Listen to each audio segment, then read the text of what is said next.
What up, everybody? It's your boy, MC Inspires Black Superman, Mr. Health and Wealth. And this week's message is kind of a question, because I keep seeing this common theme, and so I want to talk about it for all 2 minutes. And the question is, if God were to answer your prayers, would it help the world or would it help you? Now, I keep seeing that come up in different conversations, different prayer meetings. And what's interesting, I see people post about it in similar contexts. But then I watched a movie last night called Bruce Almighty, one of my favorite movies. Evan Almighty, I like that one a little bit more, but both movies are phenomenal. If you've never seen Bruce Almighty, in essence, you have Jim Carrey, whose name is Bruce Nolan in the movie. He gets the powers of gods for like 2 weeks, right? And he's out here, answering people's prayers, people winning the lotto, people are getting new jobs, their stocks are doing well. He's about to try to win the love of his life. He's trying to win the anchor position. He gets the power of God, and for like a week and a half, he's just blessing everybody, but most importantly, blessing himself. And then he realized that in the act of blessing himself and being a little bit selfish with the powers of God, he starts to lose that relationship with his woman. He starts to lose the one thing that he cares for the most, because he's like, yeah, I got these powers and I took care of me first, and then I started blessing other people. But I feel like I deserve certain gifts. I deserve certain positions. I deserve certain roles. And I started to ask myself, is that really that wrong?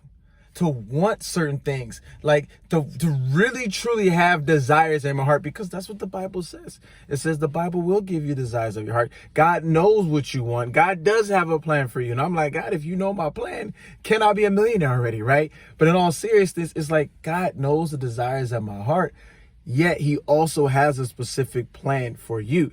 And with me getting desires of my heart, I tell myself, yes, if I have wealth, yes, if I have abundance, yes, if I have these things, I'm going to use those things to bless other people. I'm going to use those things to bless the world. I'm going to use my God-given gifts, whether I have $50,000, $100,000, $1 million, or tens of millions of dollars. I'm going to use God's gift that he's given me to go out and bless the world. But that doesn't mean that I can't have abundance. Pastor Darius Daniels always says, when you look at your Christian faith, it shouldn't be a this or that. He always says it can be this and that. You can have abundance. You can have the dream car. You can have the dream house. You can travel. You can have the dream life if that's what you want in abundance. And also use those gifts, that wealth and that abundance, to go out and bless and serve others. Now, if you've never thought of it that way, that's a little food for thought. You can have both.